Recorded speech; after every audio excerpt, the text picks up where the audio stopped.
दोस्तों, स्वागत है आपका किड ब्रदर्स यूट्यूब चैनल पे। आप सबको मेरा नमस्कार। आज हम सब पढ़ने वाले हैं chapter 1 my body digestive system, जो कि क्लास 4 का साइंस का है ये चैप्टर। और हम सब आज इसको पढ़ने वाले हैं। और हम सब ने क्लास 3 में माय बॉडी को पढ़ा भी था, पर उसके बारे में हम सबको इसके बारे में वन लाइन डिफिनेशन दी गई थी।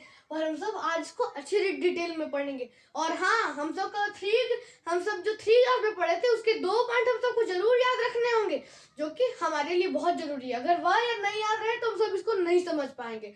और वह 2 ऑर्गन है, फर्स्ट है हम सबके एक्सटर्नल और सेकंड हम सबके क्या है, हम सबके सेकंड है इंटरनल। आप तो समझ ही गए होंगे कि मैं क्या समझाने वाला हूँ, इंटरनल और एक्सटर्नल। आप जरा गौर से देखिए कि मैं किसको अंडरलाइन किया हूँ, एक्स को और इनको। इनका मतलब क्या होता है, इंटरनल, और एक्स का मतलब क्या होता है, बाहर। हम सब आज एक्सटर्नल और इंटरनल को सबसे पहले कवर करेंगे। एक्सटर्नल क्या होता है, एक्सटर्नल ऑर्गन्स वो क्या होता है। External organs are those organs which we can see, touch and feel, like eye, nose, cheek, teeth, lip and many more, neck, shoulder, और उसके बाद हम सब कर सकते हैं हैंड और many more। हम सब अब इंटरनल ऑर्गन्स की अगर तरफ चले तो हम सब इसका डिफिनेशन यह कर सकते हैं कि internal organ are those organs which we can't see, touch and feel। हम सब उसको देख भी नहीं सकते हैं, छू भी नहीं सकते हैं और फील भी नहीं कर सकते।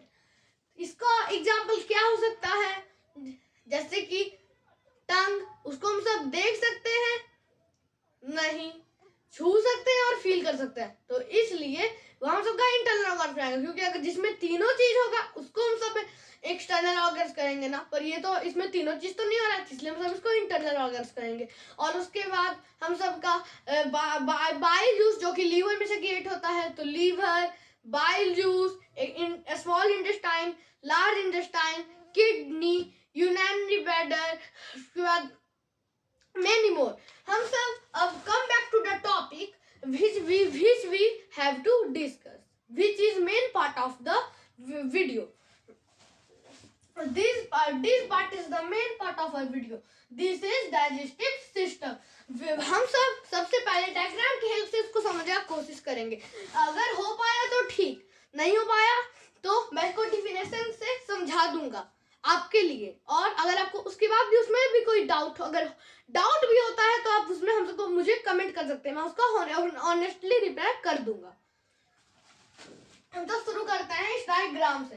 तो हम सब क्या करते हैं, सबसे पहले हम सब खाना को अपने मुंह के अंदर लेते हैं। मुंह के अंदर लेते हैं तो हम सब उसके साथ क्या करते हैं, जब हम सब 1 बाइट लेते हैं तो वो खत्म कैसे होता है, आप यही सोच रहे होंगे ना। तो आज आपको इसी टाइम उसका वो आज आपको अभी तुरंत समझ में आने वाला है। हम सब उसको जब लेते हैं तो हमारा जो टीथ है वो उसको च्यू करता है।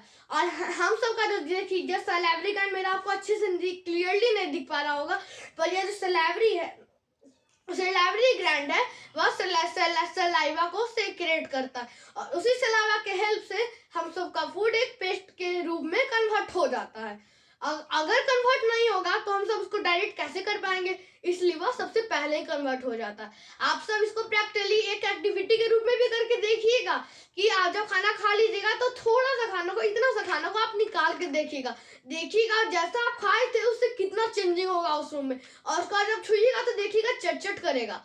यही एक्टिविटी आज का होमवर्क मेरा रहेगा, और रिवीजन भी करना है उसको। तो हम सब जब खाना खाते हैं तो वो सलाइवा, उसको मैंने आपको इतना बता दिया क्या करता है उसको सलाइवा। उसके बाद ये फूड पाइप की थ्रू आता है और स्टमक पे, इसको हम सब और क्या कहते हैं, ऑसोफेगस भी कह सकते हैं। और इसके बगल में एक लीवर रहता है और उसके अंदर बाइल जूस होता है, वही तो हेल्प करता है कि सबसे पहले हाफ डाइजेस्ट करने में। और वह इसके अंदर से जाता है, इसके अंदर यह जाता है और उसे डाइजेस्ट करता है। उसके बाद जो वह पेस्ट बन के आता है वो जाता है स्मॉल इंटेस्टाइन में, और उसका जो स्मॉल इंटेस्टाइन होता है वह उसके जो उस पेस्ट के अंदर न्यूट्रिएंट्स रहता है उसको वह अपने अंदर एब्जॉर्ब कर देता है और बर्ड के थ्रू से पूरे बॉडी में भेज देता है।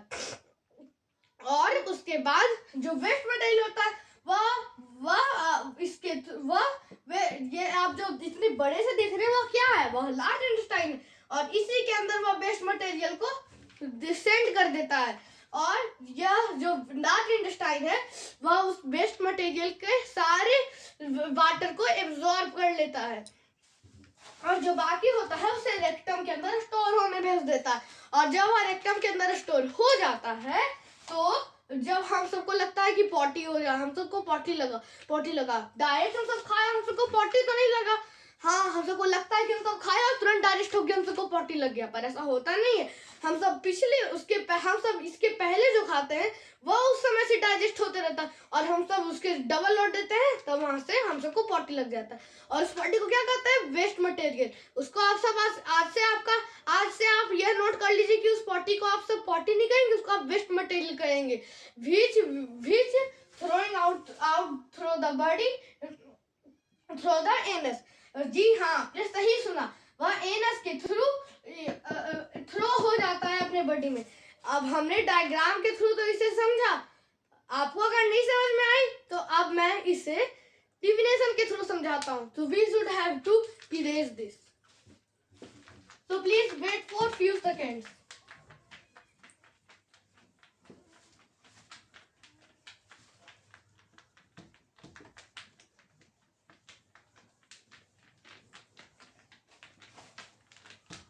Yes, we have erased this.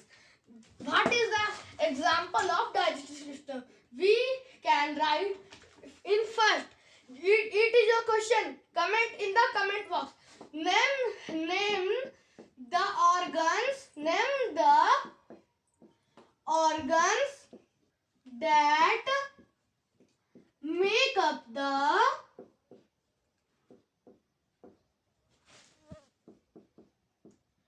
digestive system। उस ऑर्गन्स के आप नाम मुझे कमेंट करके बताइए, तब तक मैं यहाँ लिखता हूँ। आप पॉज करके कमेंट कीजिए, तब तक मैं यहाँ लिखता हूँ।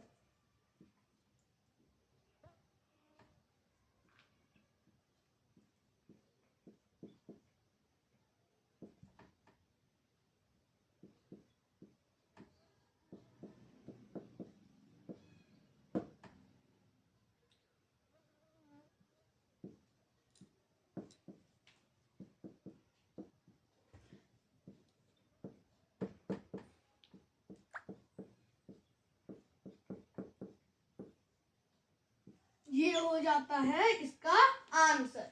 हम क्या क्या ऑर्गन है जो डाइजेस्टिव सिस्टम को बना देता है। तो यह 4 मेन ऑर्गन है जो डाइजेस्टिव सिस्टम को बना देता है। सबसे पहला है माउथ, उसके बाद फूड पाइप, उसके बाद स्मॉल इंटेस्टाइन, लार्ज इंटेस्टाइन। अगर मैंने कुछ छोड़ा हो तो मुझे कमेंट कर दीजिएगा। Question number 2, what is digestive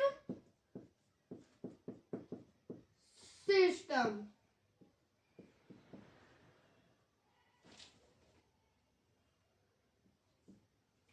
इसको भी आप रोक करके पहले पॉज करके आप आंसर कर दीजिएगा। आप इसको याद कर लीजिएगा, मैं जो लिखा रहा हूँ नोट डाउन भी करते जाइए, मैं जो जो लिखा रहा हूँ। The complex systems, no, sorry, गलती हो गई। The complex materials broken down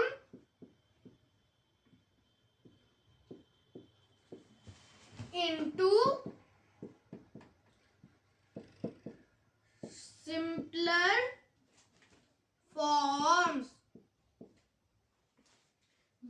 and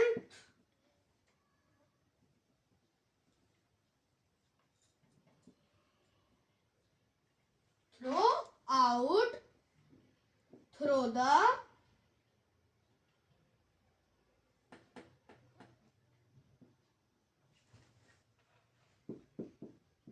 anus। इतनी आपको समझ में आ गई हो तो आगे लिखिएगा। This process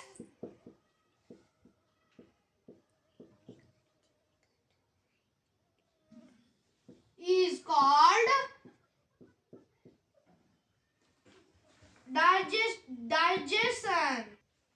The complex materials broken down into simpler forms and thrown out through the inner. This process is called the digestion.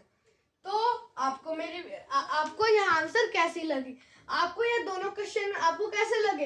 अगर आपको दोनों क्वेश्चन अच्छे लगे तो आप समझ जाइए कि आपको यह डाइजेस्टिव सिस्टम पूरी तरीके से कंप्लीट हो गई है। तो मिलते हैं इसी के साथ अगले टॉपिक में, और सुन लीजिए आपका होमवर्क है to read out the next topic mouth, और हम सब अगले क्लास में माउथ ही के बारे में पढ़ेंगे। तब तक के लिए शुक्रिया, बाय बाय। और एक चीज मैं बताना भूल ही गया था, आप अगर आपको मेरी वीडियो अच्छी लग गई है तभी कीजिएगा लाइक, सब्सक्राइब और शेयर। सब्सक्राइब आप तभी कीजिएगा अगर आप चाहते हैं कि मेरी नेक्स्ट टॉपिक की नोटिफिकेशन आपको उसी टाइम आ रहा है जिस समय मेरी वीडियो अपलोड हो। तब तक के लिए बाय बाय, टाटा।